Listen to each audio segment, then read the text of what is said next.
బాటసారి జంటకు చేరగా కంటికి పాపవైతే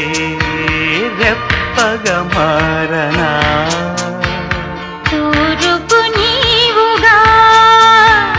రేపువ నేనుగా అల్లిక పాటగా పల్లవి ప్రేమగా